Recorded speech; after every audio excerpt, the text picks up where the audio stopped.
তৎকালে হিজকিয়ের সাংঘাতিক পীড়া হইয়াছিল। এখানে মনে হেডিংটায় লেখা আছে হিজকি একজন ব্যক্তি যার খুব একটা কঠিন রোগ হয়েছে, মানে শারীরিক। এবার তৎকালে হিজকিয়ের সাংঘাতিক পীড়া হইয়াছিল। আর আমোসের পুত্র জিসাইও ভাববাদী তাহার নিকটে আসিয়া কহিলেন, সদাপ্রভু এই কথা কহেন, তুমি আপন বাটির ব্যবস্থা করিয়া রাখো, কেন তোমার মৃত্যু হইবে, তুমি বাঁচিবে না। হ্যাঁ, এখানে জিএসকে পুরো একটা কঠিন রোগ হয়েছিল। সেটা নৌবাদী সাক্ষর মাধ্যমে বলছিল যে আমার খুব একটা মানে ডাক্তার বলে দিয়েছে বাঁচার আশা নেই, তোমাকে পুরোনার জন্য কাঠফাট রেডি কর। আর এখানেও তাই, হ্যাঁ, জিএসকে মানে তার এমন কঠিন রোগ হয়েছে, অগেও বলে দিয়েছে যে তুমি আর বাঁচবে নি। তারপরে তখন তিনি ভিত্তির দিকে মুখ ফিরাইয়া সদাপ্রভুর কাছে প্রার্থনা করিয়া করিলেন, হে সদাপ্রভু, বিনয় করি তুমি এখন স্মরণ করো, আমি তোমার সাক্ষাতে সত্যি ও একাগ্র চিত্তে চলিয়াছি এবং তোমার দৃষ্টির যাহা ভালো তাহাই করিয়াছি। আর হিজকিয় বিষয় রোদন করিতে লাগিলেন। হ্যাঁ, ঈশ্বরের ধন্যবাদ দিন। এখানে যে ভাববাদী এসে বলেছিল, এখানে বলেছিল কাটো, মানে ব্যবস্থা, তোমাদের যে নিয়ম কানুন আছে সেই এক পত্র আমি বলছি আবার, যে নিয়ম কানুন আছে সেই ব্যবস্থা তোমরা সব সেটেলমেন্ট করো, মানে এ বাঁচবে নি, তোমাদের যা নিয়ম আছে তোমরা চালু করে করো। তো এখানে যখন শুনেছে, জিএসকে শুনেছে, যখন আমরা শুনেছি, এখানে শুনে সে বলছে, সে উদ্বোধন করছে ঈশ্বরের কাছে, প্রভু আমাকে বলে দিয়েছে এরা আমি আর বাঁচবো নি, ডাক্তার বলে দিয়েছে আমার জন্য সব ব্যবস্থা নিয়ম কানুন করতে বলে দিয়েছে বাড়ির লোককে। হ্যাঁ, আমি তো তোমার দৃষ্টিতে অনেক কিছু করেছি, যেগুলো তোমার দৃষ্টিতে ভালো সেগুলোই আমি করেছি। তারপর 5 পদ, জিসায়ও বাহির হইয়া নগরের মধ্যে স্থান পর্যন্ত যান নাই, এমন সময় তাহার নিকটে সদাপ্রভুর এই বাক্য উপস্থিত হইল, তুমি ফিরিয়া গিয়া আমার প্রজাদের অধ্যক্ষ হিজকিয়কে বলো, তোমার পিতৃপুরুষ দাউদের ঈশ্বর সদাপ্রভু এই কথা কহে, আমি তোমার প্রার্থনা শুনিলাম। হ্যাঁ, এখানে একটুখানি বলি, এখানে জিসায়ও হচ্ছে ভাববাদী। জিসায়ও বলতে গেল তোমার আর বেশি বাঁচবে নি, এবং জিসায়কে সদাপ্রভুর বাক্য উপস্থিত হলো।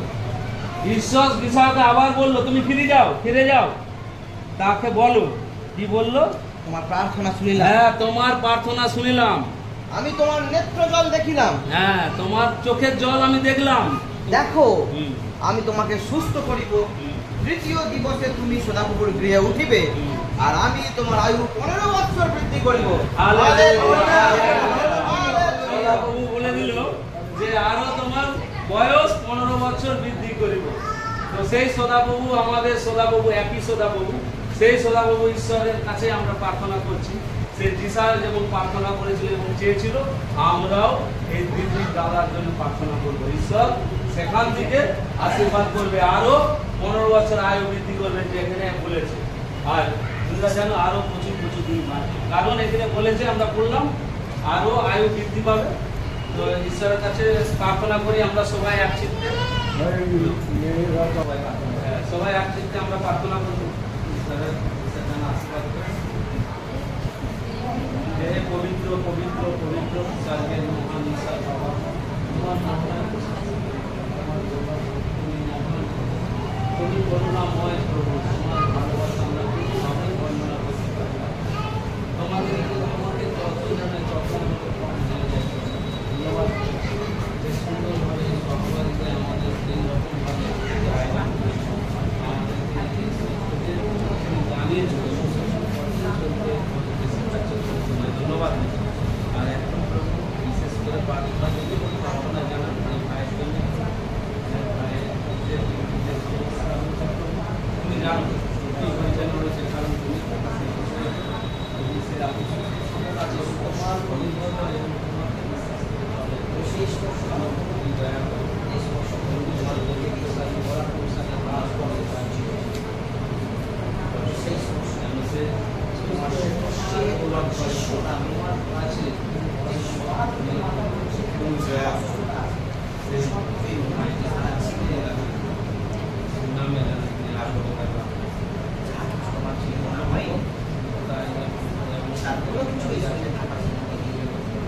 তাহলে শরীর তোমার পবিত্র আত্মার মন্দির।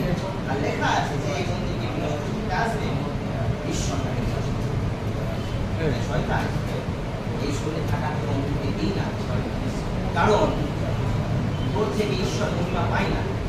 তাই যার ঈশ্বর মহিমা পায় না এই সব কিছু এই মুহূর্তে ঈশ্বর আদেশ করছে এই শরীর থেকে বেরোনো চায়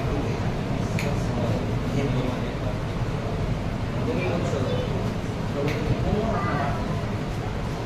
একটা কুমোরের কোমরা থেকে করতে তার কোমরের মধ্যে পার্থক্য কি করে তুমি সেই আমাদের ঈশ্বর সব কিছু তুমি সৃষ্টি করেছো, তোমার ক্ষমতা আছে সমস্ত অসুস্থতা অজ্ঞানকে সুস্থ কিছু কারণকে তুমি আবার ঈশ্বর প্রার্থনা মায়ের কিডনিতে তুমি স্পর্শ দাও আর তোমার যিশু নামে সঞ্জীবিত করে দাও। In the name of Jesus. যিশু খ্রিস্টের নামে। আমেন। যিশুর নামেতে, যিশুর নামেতে মোরা বিজয়ী হই। হালেলুয়া। যিশুর নামেতে, যিশুর নামেতে শয়তান উড়ে পালায়।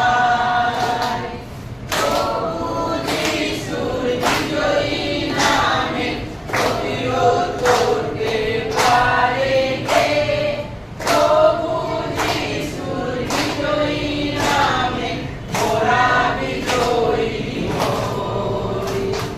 যিশুর নামেতে, যিশুর নামেতে মোরা বিজয়ী হই। হালেলুয়া। যিশুর নামেতে, যিশুর নামেতে শয়তান দূরে পালায়। প্রভু যিশুর বিজয়ী নামে প্রতিরোধ করতে পারে কে? প্রভু যিশুর বিজয়ী নামে মোরা বিজয়ী হই। হালেলুয়া। হালেলুয়া। তোমার প্রশংসা করি, তোমার ধন্যবাদ করি সমস্ত পরিস্থিতির জন্য। দেখো সমস্ত পরিস্থিতিতে আমরা তোমাকে তুমি বলেছো যে সংকটকালে তোমরা আমাকে রাখবে আর আমি তোমাদেরকে উদ্ধার করব। তাই সমস্ত সংকটে আনন্দে উল্লাসে প্রভু তোমাকেই স্মরণ করব। হে প্রভু, আজ মুর্শিদার বাবা সে আজ হসপিটালে ভর্তি। আমরা জানি না তার কি হয়েছে, আমাদের অত জ্ঞান নেই, কিন্তু তুমি সব জানো, কারণ তুমি তার পা থেকে মাথা পর্যন্ত সব কিছু তোমার সৃষ্টি। তার কটা চুল আছে তুমি সেটাও জানো প্রভু। তাই প্রভু তুমি কৃপা করো তাকে, তুমি তার প্রতি দয়া করো, তার সকল অধর্ম তুমি ক্ষমা করে দাও বাবা। স্পর্শ করো তোমার স্পর্শে তোমার যিশু নামে মুর্শিদার বাবাকে তুমি আরো বোধহয় পরিপূর্ণ করে দাও তোমার যিশু নামে। চাই ঈশ্বর আমাদের প্রিয় প্রিয় বালক, তিনিও সর্দি কাশতে একটু প্রবলেম এবং তিনিও কাশছেন, তার কষ্ট হচ্ছে প্রভু, তুমি তাকে দয়া করো। আমাদের সকলের প্রার্থনায় তুমি আমেন দাও পিতা। তুমি সেই আঙ্কেলকে স্পর্শ করো তোমার স্পর্শে, তোমার যিশু নামে আঙ্কেলের সমস্ত অসুস্থতা তুমি সারা জীবনের মধ্যে নষ্ট করে দাও। তাকে চাঙ্গা করো, তাকে দীর্ঘ আয়ু দাও প্রভু, এবং তার দ্বারাই আরো আরো তোমার আয়ু ধার্মিকতার কাজ এগিয়ে নেবে। এই সকল প্রার্থনা তোমার যিশু খ্রিস্টের। আমেন।